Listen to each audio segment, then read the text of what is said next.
El diseño inteligente no necesariamente tiene el apoyo de solamente los cristianos, sino que también apoyo de muchas personas que no tienen una creencia en un ser superior, no son teístas, pero que llegan igual a la conclusión de que un diseño inteligente es necesario para muchas cosas que se observan en la naturaleza. Y nosotros podemos estudiar hoy día de qué se trata este tema. Hay sistemas diseñados para funcionar, que deben estar completos para poder hacer sus funciones. Esto, por ejemplo, podemos pensar en un automóvil, el cual necesita partes mínimas para funcionar, como chasis, ruedas, transmisión, frenos, ejes, motor, combustible, bujías, pistones, cigüeñal, válvulas, sistema eléctrico, baterías, alternador, regulador y muchas cosas más. Y cuando están todas en conjunto, armadas, el automóvil podrá funcionar. Pero, si le falta alguna de esas partes, lo más probable es que el automóvil, el carro, no pueda funcionar. Digamos que le sacamos el motor, le sacamos las ruedas, simplemente no funciona. O está todo junto para funcionar, o simplemente no funciona. Lo mismo sucede con un computador, que necesita mínimo para funcionar el teclado, CPU, memoria, disco duro, electricidad, un programa, subrutinas, sistema operativo, pantalla, mouse, etcétera, etcétera. Si no está todo en su lugar, en la calidad y el momento que corresponda, no va a funcionar. Un reloj es exactamente lo mismo. Necesita mínimo una fuente de poder, o sea, un mecanismo mecánico o eléctrico. Necesita mecanismos internos, punteros, números impresos, manillas de ajuste de la hora y todas las partes que habitualmente tiene un reloj. Cuando está armado, funciona. Si le falta una de las partes, ya no va a servir como un reloj. Esto es lo que nosotros llamamos una complejidad irreducible. Todos ellos, sin embargo, han necesitado de ingenieros y diseñadores para poder funcionar. Y hay dos posibilidades para que estos estén armados de esa forma, en forma tan completa, para poder funcionar. O ha sido formado por azar, por casualidad, o ha sido formado por un diseño inteligente. Esta complejidad irreducible fue descrita por el doctor Behe hace ya unos años atrás, y dice él que la naturaleza está llena de sistemas irreduciblemente complejos o irreductiblemente complejos, que hacen imposible que los sistemas hayan evolucionado parte por parte, paso a paso, y juntarse al final para funcionar. Solo puede haber sido al ser diseñado al mismo tiempo y armado simultáneamente, siendo del metal correcto y en el lugar adecuado para funcionar y al tiempo correcto. De no ser así, el sistema no habría funcionado y el organismo hubiese muerto de inmediato, nunca llegando a ser.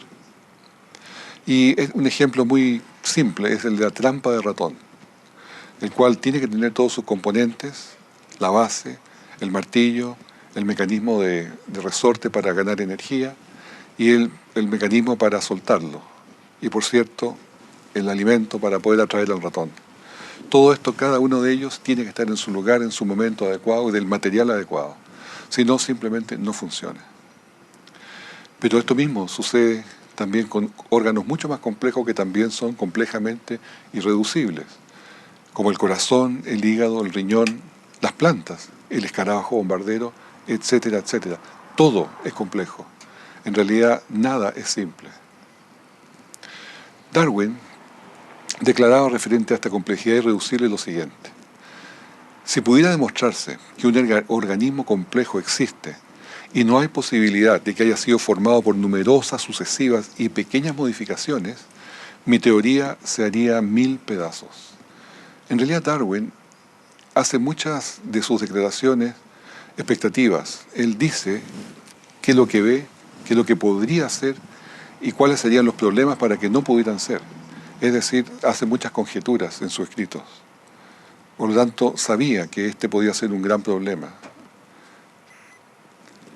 Los motores eléctricos, como vemos en la imagen, fueron diseñados por ingenieros eléctricos y tienen claramente piezas y partes que son completamente identificables, como el eje al centro, el rotor, que es el que va a girar con una masa determinada, un estator que lo rodea y que lleva la electricidad, lleva la fuerza electrostática, Y va a tener también rodamientos donde descansa, adelante y atrás, un ventilador para poder sacar el calor que se está produciendo en el trabajo mecánico. También puede tener sistemas de control, descanso y otras cosas más. Todo esto, como cualquier motor eléctrico, se usa en un elevador, en un ascensor, en un ventilador o en cualquier faena minera de cualquier tipo. Son motores creados claramente por ingenieros y que tienen todas sus deficiencias propias de la creación de los hombres. O sea, mecánicamente son a veces inestables, a veces producen fallas que deben reemplazarse, se queman, en fin, muchas cosas que son propias de los hombres. Pero yo les voy a mostrar un ejemplo en la biología que es un motor casi perfecto. Y esta es un motor que lo usa una bacteria para nadar. Y de hecho usa 3 motores eléctricos y se llama la Escherichia coli. La Escherichia coli, la E. coli, como se dice en inglés, o también la espirila o la salmonela para ese efecto, tienen motores muy complejos a protones, cuyas velocidades van entre 6.000 y 100.000 revoluciones por minuto. Deje recordarle que un automóvil puede andar entre 3 y 5.000 revoluciones por minuto. Si no, más de esa velocidad, el calor que genera lo va a fundir. O un motor de avión, cuando es una turbina, un turbohélice, podrá máximo llegar a 30.000 revoluciones por minuto, pero este funciona a 100.000 revoluciones por minuto y no tiene problemas mecánicos como tienen estos otros motores. Su diámetro es de 30 nanómetros y nada equivalente a 100 kilómetros por hora en el medio donde está inserto. Avanza, retrocede, puede tener su motor en prácticamente un cuarto de vuelta y girar para el otro lado. Gasta el 2% de la energía de la célula, que es muy eficiente, y está hecho de 40 partes o proteínas, las cuales están todas codificadas dentro del ADN de esta bacteria. Este motor flagelar, así se llama, podemos ver una foto microscópica de un microscopio electrónico en la pantalla y ver también un gráfico en su interior que revela que tiene eje, descanso, sellos, embriague, tiene rotor, estator, y nos llegamos finalmente a la conclusión que es un motor eléctrico de alta sofisticación. Y la pregunta es, ¿quién lo diseñó? ¿Quién lo pudo haber diseñado? El tamaño que tiene es nanómetros, por lo tanto, ninguna posibilidad que un ser humano se haya metido ahí, menos la bacteria. Entonces tenemos que llegar a la conclusión de que ha sido un diseñador inteligente. Podemos ver más imágenes de motores flagelares, que todos varían más o menos dentro del mismo estilo, y una identificación de las proteínas, como decía, son 40. Esto está perfectamente ya determinado, identificado cada proteína que va a su lugar, hace su trabajo, tiene la calidad de material que necesita y funciona en conjunto con las otras para hacer esta función de un motor eléctrico. En la película, que se inserta en este momento, podremos ver también cómo se maneja la construcción de este motor internamente. Desde las membranas de la Escherichia coli, cómo comienzan a llegar las proteínas y cómo comienza a montarse este motor, proteína por proteína, calidad por calidad, sector por sector, y comienza a armarse en los descansos, después el eje, después el estator, el rotor, y así sube después los bujes, sistema de enfriamiento, embriague, y después comienza a armarse el codo fijo para llegar finalmente a la hélice de paso variable. La hélice de paso variable igual que los aviones turbohélices, es decir, pueden variar el paso para poder ejercer más o menos fuerza. Todo este estudio lo han hecho laboratorios como el Protonic Nanomachine Project y que tienen perfecto entendimiento de todo lo que está allá adentro. Aquí podemos ver en la próxima imagen cómo es el embriague del motor. A la izquierda es cuando está enganchado, cuando está conectado, y a la derecha es cuando está desconectado. Más imágenes del mecanismo.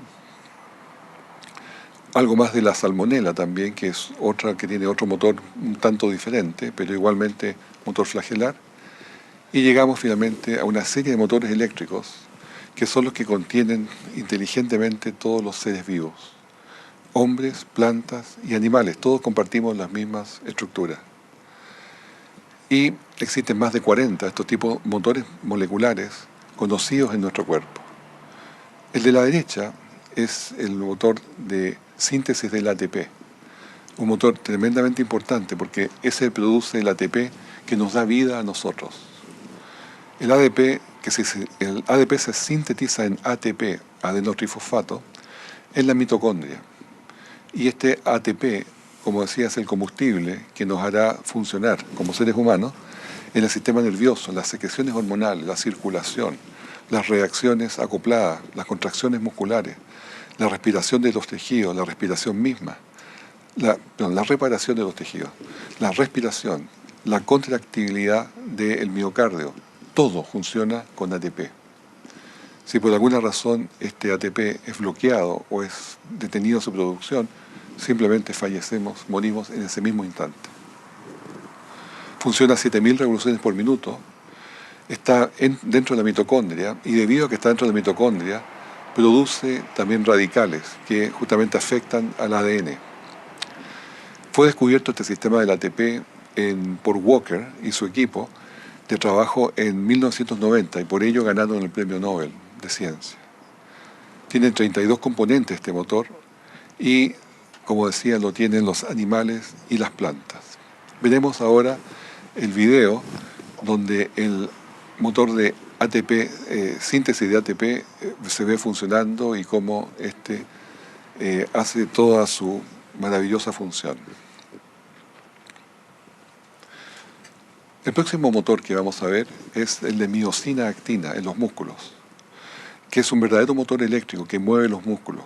Son miles de millones de cabezas químico-eléctricas, las cuales se contraen y hacen mover dos capas, una que está superior y otra inferior, y esto produce movimiento muscular, y con toda la sintonía fina que podamos nosotros pensar. Desde luego que usa ATP para su energía. El ADN es un sistema, un paquete de información más complejo que existe en el universo, el más compacto. Y las letras que tiene son simplemente información que va unida una a otra para crear codones y para crear la información que debe unirse para formar un gen, o sea, una proteína. La tinta que tiene, las letras no representan el valor químico que tiene cada uno, que sea adenina, timina, guanina o citosina, sino que lo que representan es una información, un vocabulario, un código, tal como lo puede ser el código inglés, que cuando habla de gift está hablando de regalo, pero el código alemán, gift, lo va a definir como veneno. Por lo tanto, esto tiene un código perfectamente determinado. El mismo caso sucede con el radiotelescopio Arecibo, que se proyectó en 1960 para escuchar señales del cielo. Y dentro de las funciones que tenía era escuchar señales inteligentes que venían del espacio. Este proyecto SETI busca ver señales inteligentes ya por muchos años, y la sorpresa es que nunca ha encontrado señales inteligentes, solamente sonidos, solamente señales electromagnéticas, producto de los fenómenos naturales del universo. Pero sin duda los científicos saben perfectamente qué es lo que están esperando para definir lo que es una señal inteligente. Lo mismo que cuando un arqueólogo encuentra un jarrón o encuentra cualquier pieza que ha sido obviamente manufacturada, sabe inmediatamente que allí hubo inteligencia humana que la produjo. Pero en este caso, el contraste es que cuando se lee el ADN y se ve que tiene verdaderas bibliotecas de información, verdaderos volúmenes y volúmenes de información, cómo hacer el cuerpo, cómo coordinar el cuerpo internamente y cómo llevar todo esto a tener un ser vivo, eso no es reconocido como inteligente y no lo quieren reconocer como diseño inteligente. El ADN también consta de otra complejidad, que existen bastantes más proteínas de lo que existen en genes. Y debería ser un gen, una proteína, pero eso nos ha mostrado una complicación mayor que tiene el ADN, que no solamente como una cinta que se lee de adelante para atrás, una escritura que se lee de arriba para abajo, o cualquier sistema de guardar información. Esto, además de tener la información normal de lectura, se puede leer cuando se lee de la segunda letra, por los codones. Y así se obtiene una nueva proteína. Y si se lee al revés, se lee otra proteína más. Y así se puede entender por qué el ADN, que tiene solamente 22.000 a 35.000 genes, puede producir 100.000 proteínas. Ahora, el almacenamiento dentro del ADN es fantástico, porque el ADN se rodea, se curva, es un doble hélice que se curva alrededor de los istiones. Y estos a su vez se vuelven a doblar y se doblan a otro nivel, que a su vez se vuelve a doblar y forman otras funciones, como se ve en el cuadro. Y así, a medida que avanzamos a la derecha, se van doblando más y más y más, hasta que finalmente llegamos al nivel de cromosoma. Pero allí, por cierto, ya hay una cantidad enorme de doblados del ADN. Se hizo una comparación de los sistemas operativos o regulatory networks del E. coli o del Escherichia coli y del Linux kernel, que es un sistema operativo de Linux. Y tenemos ahí en el cuadro, a mano izquierda, lo que es el Escherichia coli y a la derecha lo que es el Linux. Y podemos ver que el Master Regulator, que es las instrucciones que se dan en el Escherichia coli, son muy pocas. En el Linux son bastante grandes, dos niveles de informaciones que hay que darle al sistema para que opere. Pasa por un middle manager, que es un gerenciamiento mediano e intermedio. El Escherichia coli tiene un sistema muy pequeño, de una sola línea. El otro tiene 3 líneas de mucha complejidad de subrutinas para poder operar. Y finalmente la respuesta que obtiene el Escherichia coli es una gran cantidad de niveles de información de respuesta, el workhouse, es decir, la respuesta que se pueden obtener con todo este sistema operacional es enorme en cantidad. Sin embargo, en Linux son apenas 2 niveles y apenas con unas pocas funciones. Esto nos está mostrando cuán eficientes son los sistemas internos que tienen la Escherichia coli como una simple bacteria, porque hay una mente inteligente operándola detrás. El IBM produjo hace unos 7 años atrás un supercomputador llamado el Blue Gene. Este computador es necesario dentro de las empresas de computación a nivel mundial para poder mantener su reputación, poder mantener su poderío y poder decir, este soy yo, o sea, tener un nombre dentro de la industria. Hizo el Blue Gene para hacer unas cuantas funciones, pero una de ellas, que es la que me convoca ahora, es para resolver el problema de darle formas de 3 dimensiones a las proteínas. Y este Blue Gene fue visto por la comunidad científica como un problema que podía resolver, porque era uno de los más importantes y difíciles, que es solucionar con tecnologías computacionales de alto rendimiento las cadenas que tienen que doblarse de aminoácidos para formar proteínas, que tienen que ser en 3 dimensiones. Y cualquier cambio que pudiera ocurrir que está equivocado produciría un cambio de función dramática, dado que el más mínimo cambio puede transformar una buena proteína en una enfermedad. Y aún con toda la capacidad computacional que se estima que tiene el Blue Gene, le tomaría prácticamente 1 año para completar los cálculos y el modelo de doblado de una simple proteína. Lo interesante es que cuando comparamos este supercomputador, con nuestras simples células, la célula viviente le toma menos de 1 segundo en doblar esa proteína. El contraste pues, es cierto, lo creado por el hombre y lo creado por este diseñador inteligente. Es simplemente sin comparación. Como decía, el sistema de almacenamiento del ADN es muy compacto. Cuando cada persona tiene 100 millones de células, tenemos nosotros también en cada célula 3.000 millones de pares base o nucleobases en el ADN. Y hay 7.000 millones de personas en el mundo. Resulta finalmente de que hay una cantidad enorme de letras de información que tienen que juntarse. Pero esta es tan compacto que toda la información del ADN de todos los seres humanos de todo el mundo cabría solamente en 2 pastillas de aspirina. Harvard, a propósito de esto de guardar información, penetró el sistema de almacenamiento del ADN y pudo insertar 700 terabytes de datos en 1 gramo de ADN. Esto es un informe que salió de unos científicos que buscaban la forma de usar el ADN como medio de almacenamiento para largos periodos. Y hay 3 buenas razones para hacer esto. Uno es que es increíblemente denso el ADN, dado que cabe 1 bit por base, y una base es solo unos pocos átomos. Tiene volumen a diferencia del disco duro, que es plano. Y es increíblemente estable, es decir, otros sistemas deben mantenerse al vacío, con temperaturas bajas y controladas. Esto puede sobrevivir por cientos de miles de años con unas condiciones mínimas en el garage de nuestra casa. Básicamente, trata el ADN como cualquier otro medio de almacenamiento. Y en vez de tener un sistema binario como lo tiene en la computación, que codifica sus regiones magnéticas en un disco duro, se usan tiras de ADN para guardar 96 bits en las bases de TGAC, representando un valor binario. Se usan T y G como 1 y A y C como 0. En esta imagen tenemos lo que es el sistema binario. Imaginemos lo que hicieron ellos. 1 gramo de ADN almacena 700 terabytes de data. Esto es 14.000 discos de Blu-ray de ese supercomputador de 50 gigabytes en solo 1 gota de ADN.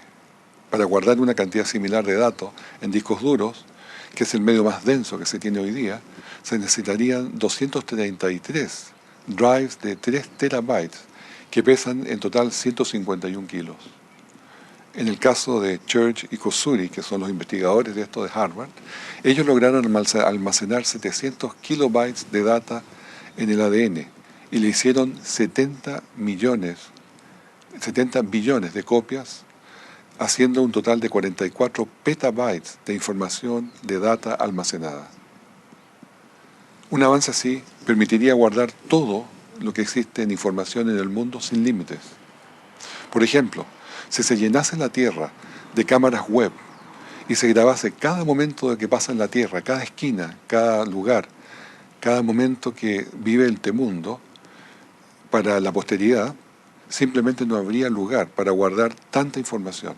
Por eso que se guarda la data por semanas o meses solamente y se vuelve a grabar encima. Porque no es posible tener bodegas llenas de discos duros que pueden fallar en cualquier momento. Si todo el conocimiento humano se llenase, se trajese y se hiciese en el ADN, cada libro, video, palabra, se guardaría solamente en algunos pocos cientos de kilos de ADN. Sería una solución milagrosa para la humanidad. Este informe pueden encontrarlo en la referencia que está en pantalla.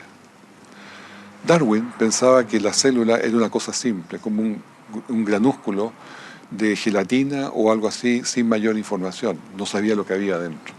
Pero él realmente no supo nunca la complejidad que tenía esa célula. El doctor Michael Denton, que es Senior Research Fellow del Departamento de Bioquímica de la Universidad de Otago, en Nueva Zelanda, dijo así: al magnificar la célula con un microscopio electrónico 1.000 millones de veces, parece un platillo de 20 kilómetros de diámetro, como una ciudad con 20 kilómetros de diámetro. Es un objeto complejo sin par. En la superficie de la célula veremos millones de aberturas abriéndose y cerrándose al permitir el acceso y salida de materiales. Y al entrar a la célula encontraremos un mundo de suprema tecnología y una complejidad abismante. Ahí tenemos una célula y vamos a ver un poco el funcionamiento interior de la célula cuando se copia una proteína nueva de un gen. Primero tenemos la entrada, que es el núcleo, que tiene esas entradas, esos agujeros que son los poros. Los poros de entrada que tienen un sistema de control electroquímico para que cualquier cosa que vaya a entrar sea autorizada por el sistema. En el interior del núcleo ahora tenemos el ADN que está allí en el doble hélice y viene una máquina molecular llamada la helicasa que viene a separar el ADN para copiarlo. y la máquina separa exactamente el sector necesario para copiar las proteínas o la proteína que necesita. Una vez que está separado, se monta arriba una máquina de ARN polimerasa para fabricar el ARN mensajero. Va recorriéndola y el ARN mensajero sale de él y ese abandona el núcleo nuevamente, pidiendo autorización en la salida con estas señales electroquímicas y es autorizado para salir por el control. Una vez que sale del núcleo, se verá la hebra de ARN mensajero se irá inmediatamente directo al ribosoma. Y el ribosoma, cuando entra allí, hay decenas de miles de ribosomas en la célula, comienza a formarse una cadena de aminoácidos. Este montaje de los aminoácidos en el ribosoma es a través de portadores que llegan con los diferentes aminoácidos y van calzándose en la fórmula que tiene esta cadena de ARN. Y así se van formando uno al lado de otro los aminoácidos que corresponden a esa proteína y los portadores se van y dejan en la escena. Una vez que está formado toda esa cadena de aminoácidos, pero que todavía no es una proteína, la tomará un portador adelante, al medio y atrás y los conduce hasta la máquina dobladora. Ahora, esos portadores son necesarios para que la proteína, para que el aminoácido no se doble por sí solo y mantengan una posición estirada hasta llegar a la máquina. La máquina dobladora cierra su puerta y dobla la proteína, como decía, en menos de un segundo. Y esta proteína que está ya doblada, ya es el aminoácido doblado y puesto en su posición en 3 dimensiones, está listo, se abre la tapa y allí es conducido hacia el lugar donde tiene que ser usado. Todo esto de una organización, de una pulcritud, de una exactitud abismante. ¿Quién puede pensar que esto siquiera pudiera ser de una casualidad, producto del azar? Porque un solo error de la proteína ya no sirve y la persona puede sufrir una gran enfermedad. Por lo tanto, estamos acá ante dos posibilidades. O esto es azar, casualidad, o es diseño inteligente. Yo me quedo, por cierto, con lo segundo. La célula también tiene un aparato de Golgi, que es otra organela que ahora envolverá la proteína en una bolsa llamada vesícula y le imprimen una dirección donde tiene que ser despachada. Entonces, una quinesina, que es llamada en ese momento, toma la bolsa, se la pone al hombro y se pone a caminar por un microtúbulo hasta su destino. Estas quinesinas son proteínas, las cuales tienen unos pies, los cuales se mueven con ATP. La quinesina típica, como se ve en la imagen, tiene 2 brazos para sostener la bolsa y 2 piernas para caminar por el microtúbulo. En un sentido son como carteros que llevan correos desde la célula. Son muy rápidos, dan de hecho 100 pasos por segundo. Y cuando no tienen carga para llevar, la quinesina entra en un modo durmiente para economizar energía y también pueden hibernar. Igual como los GPS se pueden rerutear automáticamente de ser necesario. Desde luego que tan increíble, sofisticado sistema biotecnológico requiere un diseño. ¿Pero tiene Dios el crédito por estas increíbles máquinas y procesos? No, lo tiene la naturaleza. La naturaleza se lleva la gloria. Es impresionante cómo la naturaleza, entre comillas, se las arregla para combinar todas estas funciones en una molécula. Es superior a todos los esfuerzos hechos por la nanotecnología moderna. Hay buena evidencia que las quinesinas son transportadas al centro de la célula en grupos por buses, que son unidades de transporte masivo dentro de la célula. También, 2 posibilidades, o azar, casualidad, o diseño inteligente. Otra característica de las quinesinas es que trabajan juntas cuando la carga es muy pesada, o lo mismo hacen con relevos cuando la distancia es muy larga, están completamente coordinados.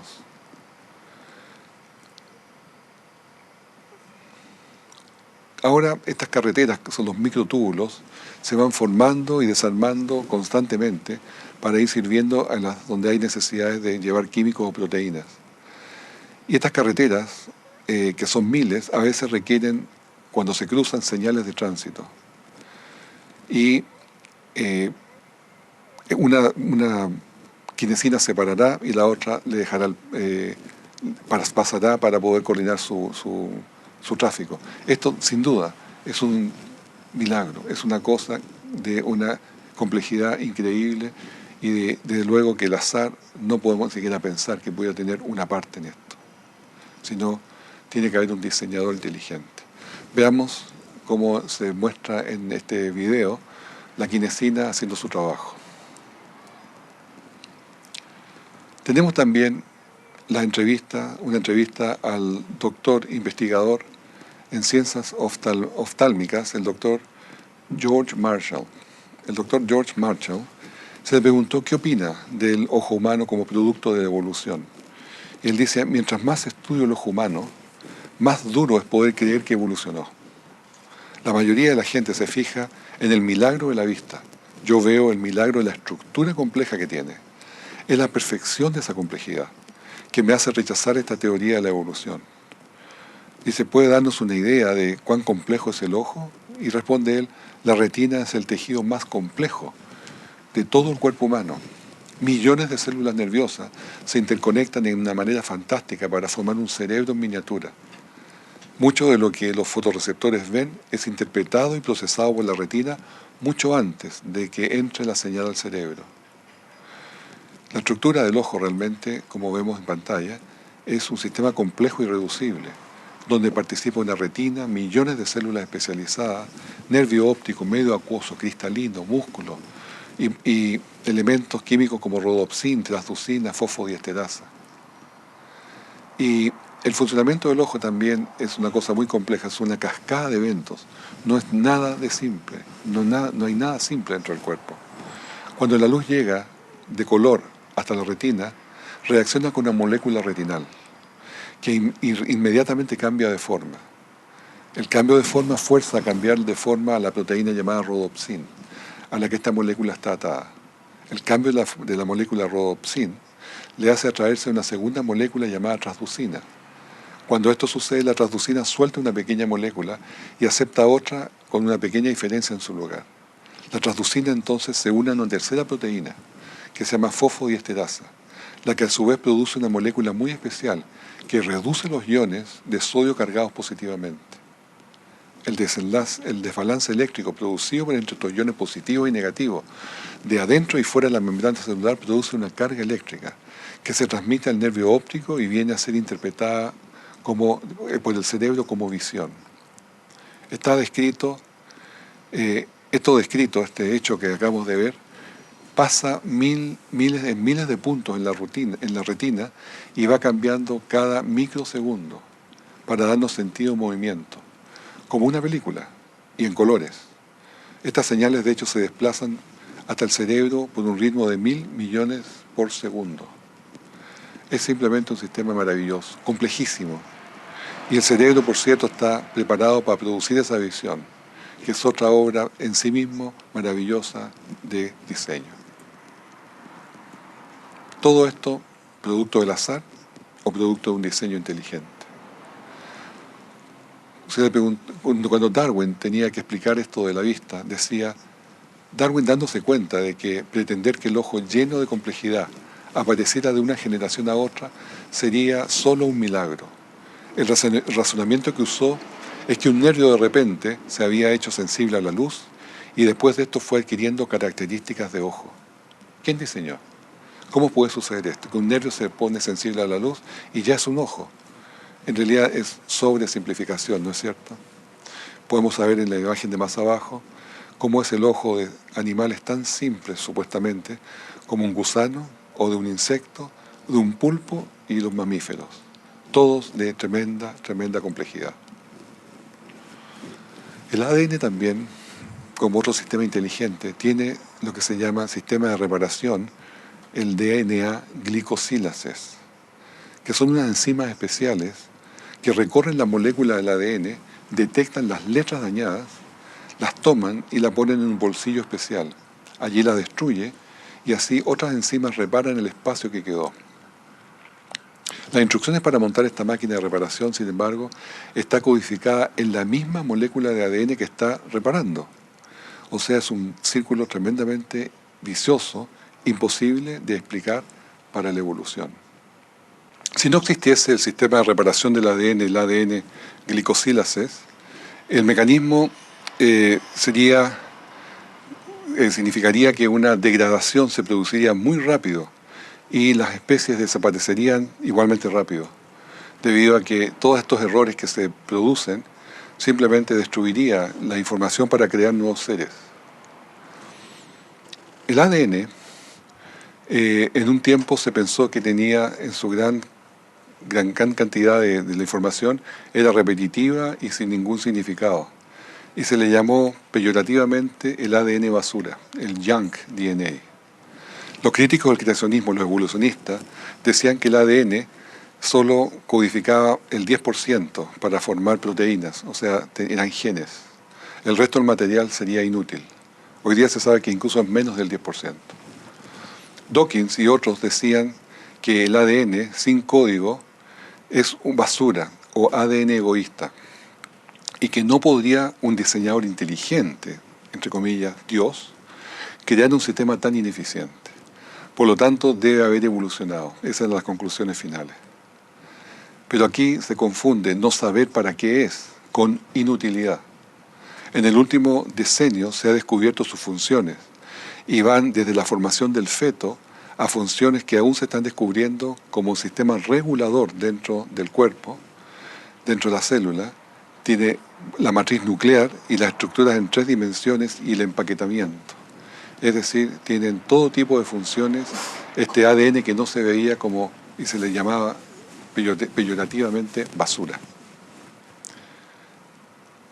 También hay un segundo código que es superior al ADN, que es el código epigenético. Este segundo nivel de programación sobre nuestro ADN, que es un código que puede cambiar en el transcurso de nuestras vidas, como respuesta a cambios ambientales como la dieta, las hormonas, los químicos en el ambiente, la educación de los padres, el estrés e incluso emociones y comportamientos. Todo esto puede cambiar la forma como se expresan nuestros genes. Algunos de estos cambios epigenéticos pueden ser transferidos a otras generaciones. En otras palabras, se puede heredar estas características adquiridas. Así que cuidado con lo que nosotros le entregamos a nuestros hijos y nietos. El ADN es como un títere, mientras que las enzimas que controlan este código, el código epigenético, son los titiriteros, aquellos que manejan los títeres. Dicho en forma simple, mellizos idénticos poseen el mismo código de ADN, pero difieren en el código epigenético. Tienen huellas dactilares diferentes y reaccionan diferente ante enfermedades. El código se manifiesta diferente también con la edad. También cuando estos mellizos han vivido aparte con estilos de vida diferentes. Un gen, sin embargo, puede tener hasta 700 programas de epigenéticos que estén asociados. Podemos ver todas estas referencias en lo que indico allí como referencia abajo. Ahora, el código epigenético también se le ha relacionado con enfermedades bien específicas, como el cáncer, las enfermedades autoinmunes, las enfermedades, desórdenes mentales y diabetes. ¿Por qué? ¿Cómo se pueden resolver algunos de los misterios médicos con esto? Las mutaciones en el ADN se ven como las culpables de enfermedades, pero los errores en los sistemas epigenéticos producen también efectos devastadores. Los biólogos saben desde el año 1970 que el ADN en células cancerosas tienen un nivel inusualmente alto de metilatión, sugiriendo que genes cruciales para evitar el cáncer están en ese momento desconectados, o sea, aquellos genes que son supresores de tumores. Estos genes son indispensables para un desarrollo normal y muchas veces se ha confirmado que estos se desconectaron por acción del metilatión, que es el mecanismo que tiene el código epigenético. También notaron los científicos que los oncógenes que los producen pueden ser activados con el D-metilatión. Al agregar o sacar grupos químicos, puede reversar los cambios epigenéticos antes mencionados. Por lo tanto, se podría usar como un remedio. La carrera es, por tanto, desarrollar drogas que controlen enzimas epigenéticas claves. Ya se aprobó en Estados Unidos para tratar una de preleucemia. Algo tan común como el té verde incluso puede prevenir cáncer inhibiendo enzimas y reactivando genes que desconectan supresores de tumores. Otras investigaciones relacionadas será saber qué causa la esquizofrenia y el autismo. ¿Por qué los niños nacidos a través de fertilización in vitro son más propensos a tener problemas epigenéticos? La oveja Dolly, que la podemos recordar de unos años atrás, cuando se clonó hace 10 años atrás, el mundo creyó que era muy fácil y que sería prácticamente rutinario en el futuro seguir clonando animales. Sin embargo, el proceso de la técnica ha sido frustrantemente lento. Al darse cuenta los científicos que el código epigenético es muy difícil de copiar, dado que el código epigenético cambia con la edad.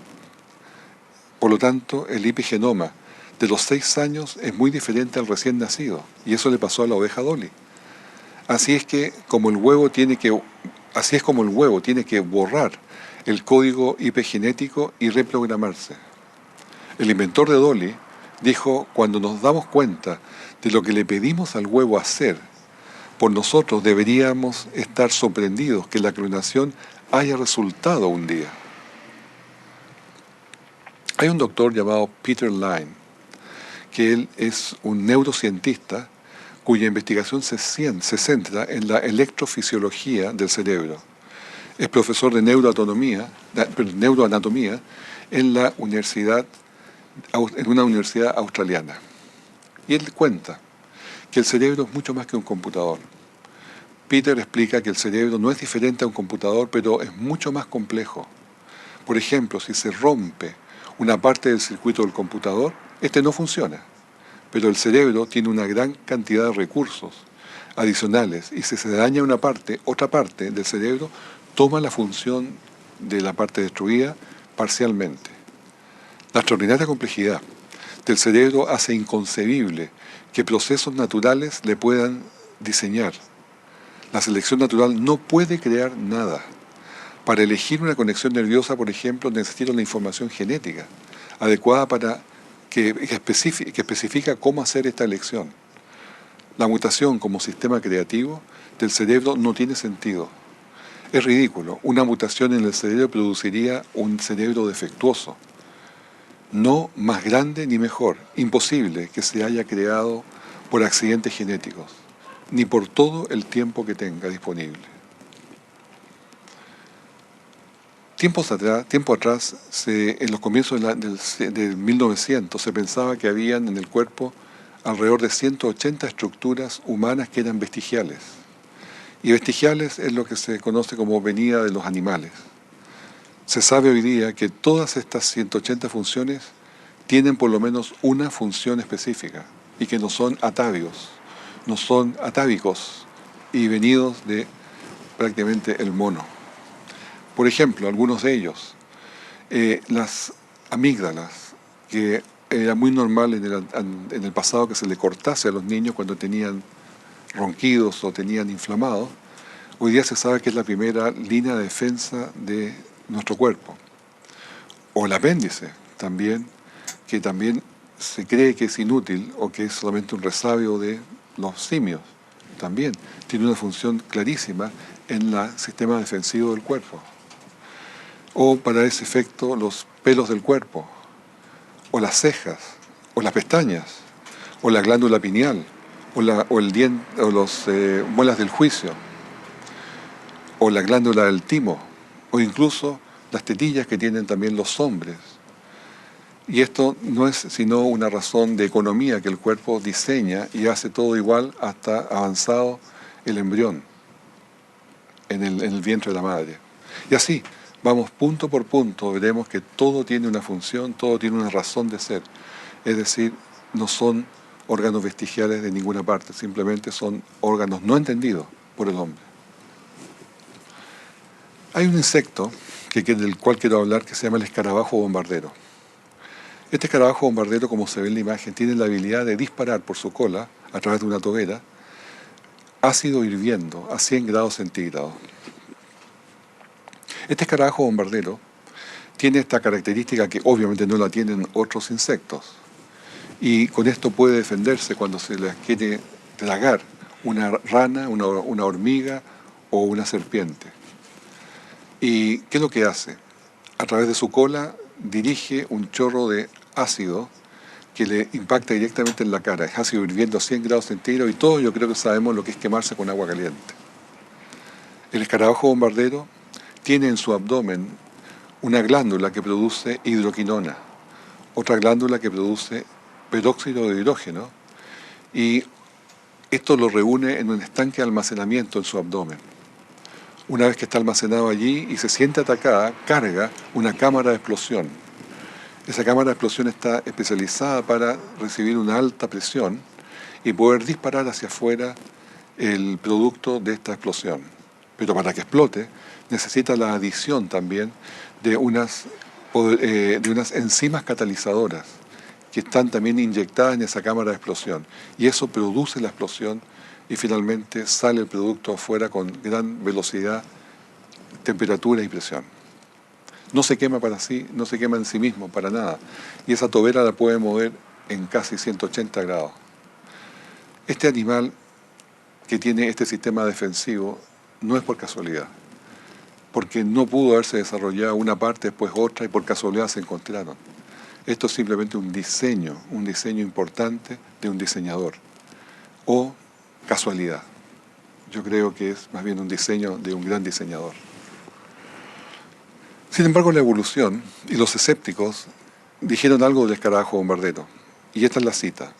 La pena es que el escarabajo bombardero tiene el dudoso honor de haberse convertido en el penúltimo abanderado de los creacionistas, que son esos cretinos, que como no se molestan en aprender cómo han funcionado las cosas, deciden que las ha hecho Dios. Realmente, ¿qué otra respuesta puede haber? Un diseño de esta envergadura, con esta complejidad, ¿a quién le podemos atribuir el mérito? A la casualidad, prácticamente imposible. Otro diseño que es notable y debe destacarse es el que tienen las jirafas en su sistema circulatorio. Las jirafas, debido a que tienen el cerebro tan alto por la cabeza que está a 8 metros de altura del suelo, necesitan un corazón muy grande, aproximadamente 60 centímetros de diámetro. Este corazón bombea, por cierto, una presión muy alta para poder lograr una buena presión en la cabeza al elevar esa sangre, pero también induce una gran presión en el resto del cuerpo. Es decir, normalmente la jirafa tiene alta presión o es hipertensa.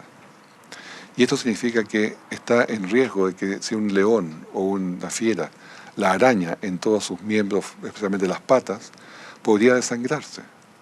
Pero tiene otra característica, que todos sus capilares en las zonas periféricas de las patas y de su piel son muy pequeños, por lo tanto no se desangra. De no ser así, se desangraría con una simple ralladura de una uña. Esto es diseño. Pero también, cuando baja la cabeza para beber agua, la jirafa tendría un golpe de presión tan fuerte debido a que ese corazón está bombeando a gran presión y al bajar la cabeza le suma 8 metros de columna de agua. Eso es demasiado fuerte y eso reventaría el cerebro, produciendo posiblemente un accidente vascular. Por lo tanto, la especie habría muerto desde los primeros ejemplares. Pero no es así, porque hay un diseño inteligente que permitió que la jirafa tuviese un sistema de válvulas que se cierran en la arteria que va hacia el cerebro. Estas válvulas se empiezan a cerrar cuando empieza a bajar la cabeza para tomar agua y quedan prácticamente obstruyendo la presión para que el cerebro no sea impactado por esa presión. Pero cuando sube la cabeza y esas válvulas están cerradas, se desmayaría por falta de sangre. Pero no es así porque también tiene otro sistema que es una red admirable debajo del cerebro que ha retenido presión y sangre, que se la envía al cerebro para ser irrigado mientras llega la sangre normal porque se han abierto las válvulas. Todo este sistema es un sistema fantástico, diseñado por el que construyó, el que hizo, el que diseñó a la jirafa. Esto no se pudo haber creado de a poco en el tiempo por millones de años, porque las jirafas habrían muerto desde las primeras generaciones. Por lo tanto, vemos azar o diseño inteligente. Las aves migratorias también tienen un sistema fantástico para poderse ubicar, para poderse localizar donde están volando. Hay un caso de una ave que está en la imagen a la derecha, que es una pequeña ave que nace en Nueva Zelanda. Sus padres la abandonan, se van del nido más o menos a los 4 meses. Y esta ave tiene que seguir alimentándose y seguir creciendo y aprender a volar sola. Una vez que ya se ha alimentado, ha aprendido a volar y ya está preparada, empieza a comer suficiente alimento para tener la cantidad de grasa suficiente en su cuerpo para poder volar 10.300 kilómetros hasta China. 10.300 kilómetros que tienen que volar a una altura determinada para para los vientos que sean favorables. Y por cierto, tener la suficiente grasa para que le alcance el combustible para llegar. Si se le acaba la grasa en el camino, que es el combustible, se va de pique y se muere. Por lo tanto, ese pájaro tiene que tener toda la reserva necesaria. La pregunta es cómo sabe cuánto, cómo sabe qué hacer, cómo sabe qué dirección tomar para dirigirse a China, a un punto específico. ¿Cómo sabe el momento que tiene que partir? Todo esto está grabado en su cabeza. Simplemente está puesto, está impreso por un diseñador. Una vez que llega a China, tiene que volar otros 6.500 kilómetros más hasta Alaska y después se regresa a su lugar de nacimiento por 11.700 kilómetros más. Nuevamente con los vientos que tienen que ser a favor, ubicándose a través de las estrellas y posiblemente de las líneas magnéticas de la Tierra, y sabiendo exactamente dónde tiene que ir y a qué altura viajar. Los viajes duran a veces 5 días, una semana. Todo esto simplemente es una gran muestra de un gran diseñador que ha puesto en la pequeña cabeza, en ese pequeño cerebro, todas las habilidades y el conocimiento que obviamente es instintivo. Aquí tenemos también una imagen de los aves que se le han puesto GPS para ver cómo ha sido la ruta que han hecho desde Nueva Zelanda hasta China, y después Alaska y después de regreso.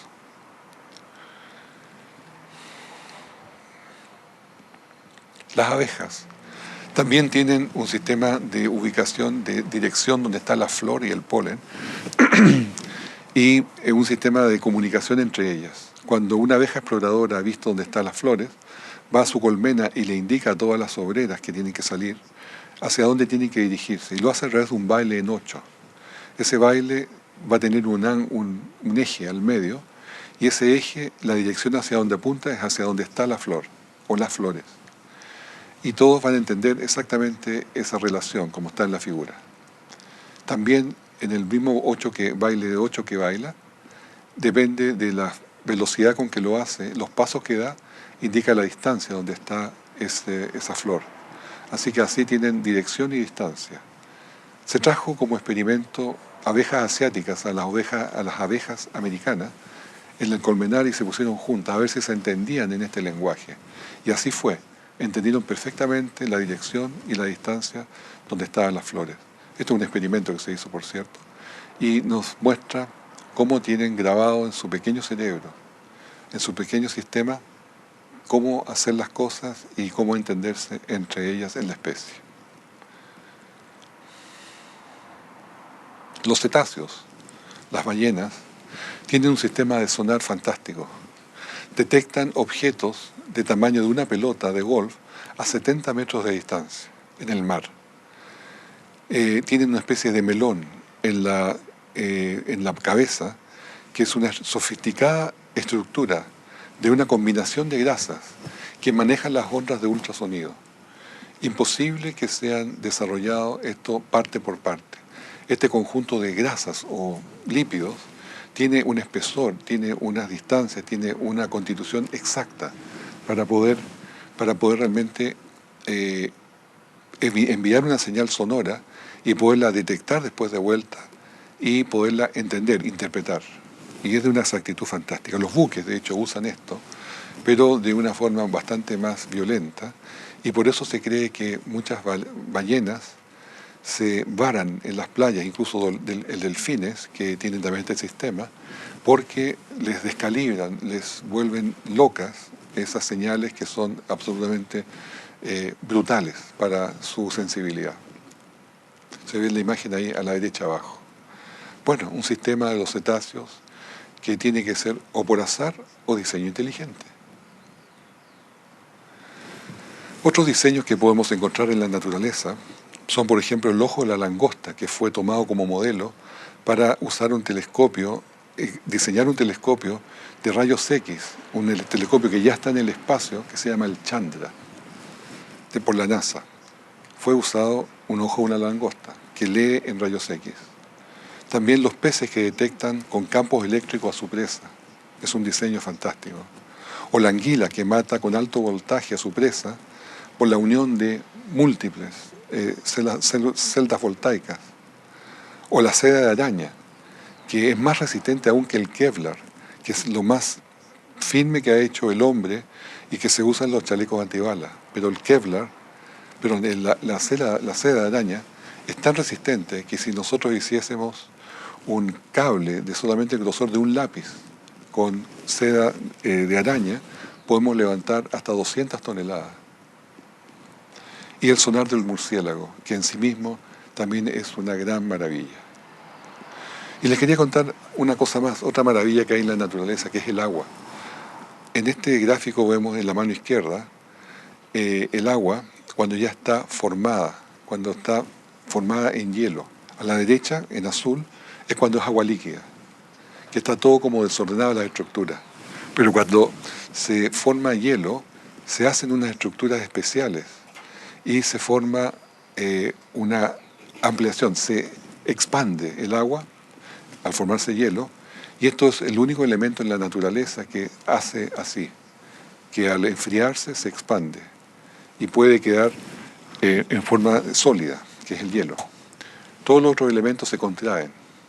Ahora, ¿cuál es la ventaja? Justamente es muy importante porque ríos y lagos y el mar, incluso como se ve en la foto de abajo, al congelarse no se hunde, si no se hundiría, debido a que se expande, flota. Si no se expandiera, se hundiría y mataría toda la vida que hay debajo del mar, o de los lagos o de los ríos, lo cual es una tremenda desventaja, sería una tremenda desventaja. Nuevamente, ¿quién diseñó? Se le pregunta a Richard Dawkins, y él dice que puede aceptar el diseño inteligente como una explicación del origen de la vida.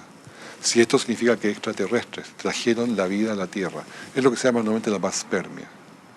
Pero no podría aceptar ninguna posibilidad que Dios tuviera un rol en el diseño, lo cual define claramente cuál es el problema. No es ciencia ni religión, el problema es Dios, si aceptamos o no a Dios. ¿Qué nos dice la Escritura al respecto? Porque las cosas invisibles de Él, su poder eterno y deidad, se hacen claramente visibles desde la creación del mundo, siendo entendidas por medio de las cosas hechas, de modo que no tienen excusa. Pues habiendo conocido a Dios, no le glorifican como a Dios, ni le dieron gracias, sino se envanecieron en sus razonamientos, y su necio corazón fue entenebrecido. Romanos 1:20 y 21. Continuamos con lo que se llama la segunda ley de la termodinámica. Un científico evolucionista llamado Roger Levin escribió un artículo en la revista Science diciendo que un problema que han enfrentado los biólogos con la evolución es que en la contradicción que hay con la segunda ley de la termodinámica. Dice, los sistemas deberían gastarse con el paso del tiempo, disminuyendo en vez de aumentar el orden. Justamente la segunda ley de la termodinámica invalida la teoría de la evolución, que pretende que los sistemas aumentan en orden, aumentan en información con el tiempo. Sucede en la realidad todo lo contrario, todos los sistemas pierden información. Por ejemplo, si yo tengo un automóvil y lo pongo por 100 años en el desierto, abandonado, sin que nadie lo toque, ¿qué va a pasar con ese automóvil? ¿Va a estar después de un periodo de tiempo de 100 años en mejor estado? ¿Su pintura va a estar más brillante? ¿Sus vidrios van a estar limpios? ¿Sus neumáticos van a estar con la presión adecuada? ¿Y los asientos adentro van a estar como sin polvo ni nada? Todo lo contrario. Ese automóvil va a estar hecho un herrumbre, va a estar totalmente destruido, porque se va a haber producido un desorden interno, un desorden de los materiales, un desorden natural, que es la segunda ley de la termodinámica. La acumulación de estos desórdenes y de todo esto produce justamente la destrucción del material para llegar finalmente a una herrumbre tirada en el suelo de ese automóvil. O en una casa también va a quedar, si no tiene mantención, todo destruido, todo sin pintura, sin vidrio, y hasta el cemento se va a descomponer, va a perder orden y se va a perder sus condiciones. Por lo tanto, todo tiende al desorden, todo tiende a ganar entropía, que es desorden. Esta es la segunda ley de la termodinámica. Y el final de todo esto es cuando haya en el universo una muerte de calor, donde al no haber diferencia de calor entre los diferentes objetos, esto no se va a poder producir trabajo entre ellos. Por lo tanto, el camino ascendente que pretende la evolución niega a la segunda ley de la termodinámica. Y la segunda ley de la termodinámica es una ley, se cumple siempre. El diseño inteligente era tan mandatorio, tan importante, que el presidente Bush, el año 2006, dijo que ambas interpretaciones, evolución y diseño inteligente, debían ser enseñados en las escuelas de los Estados Unidos. Diseño inteligente, que es el punto de vista de que la complejidad de la vida puede ser explicada solo por la existencia de un diseñador inteligente. Y la vida en la Tierra, dijo, es demasiado compleja como para haber evolucionado por sí sola, y por tanto debe haber el trabajo de un diseñador inteligente. Como se imaginan, esto no llegó mucho más lejos, sino que muchos estados se opusieron y no se permite enseñar esta opción de diseño inteligente, y en muchos otros estados simplemente no se puede enseñar la evolución. O sea, hay una radicalización del tema. El universo es muy exacto y todas las leyes físicas que existen, las constantes físicas que existen, nos hablan de una mente que ha diseñado, que ha ordenado, que ha organizado el universo. Es así como vemos la intención de este diseño. Constantes universales tenemos muchísimas, pero la velocidad de la luz es la constante que siempre se mantiene igual. O la constante magnética, o la constante eléctrica, o la constante de Planck, o la constante de masa, la constante de Boltzmann, y así. Cada cosa estamos llenos de constantes que son siempre y se cumplen siempre igual como se definió. Hay unas fuerzas fundamentales del universo. La fuerza nuclear fuerte, que podemos llamarle de cantidad 1. La fuerza electromagnética, que es 0,0073 en relación al 1. La fuerza nuclear débil, que es 10 elevado a menos 9 en relación al 1 de la fuerza nuclear fuerte. La fuerza gravitacional, que es 10 elevado a menos 36. Y la fuerza oscura, que es la que se supone que separa a todo el universo y lo está alejando cada vez más, lo está expandiendo cada vez más, no se sabe. Todas estas fuerzas permiten la vida, como los conocemos, y un universo con una armonía fina, una armonía perfecta, nuevamente la mano de un diseñador. En el cuerpo tenemos 206 huesos. Y estos 206 huesos del esqueleto adulto, porque el niño tiene menos, tiene la posibilidad que se ubiquen en su lugar adecuado al armarse, de 206 factorial. Es decir, la posibilidad es 1 en 10 elevado a 388. O sea, ubicarse solos imposible. Tienen que tener una mente que lo está organizando. La ley de gravedad también, que es una de las fuerzas que mantiene el universo en orden, es la atracción de dos cuerpos y se define como una constante gravitacional multiplicada por la masa de los dos cuerpos dividido por r cuadrado. Este r cuadrado parece como que fuera una fórmula, pero es mucho más que eso. El r cuadrado es una relación única, porque el universo está descrito como arbitrario y cambiante por la evolución, y sería más esperable esperar un r elevado a 1,97 o r elevado a 2,3. Sin embargo, las mediciones han confirmado que el exponente tiene una exactitud de 2,00000, 2 seguido de 5 ceros atrás, o sea, de una exactitud precisa.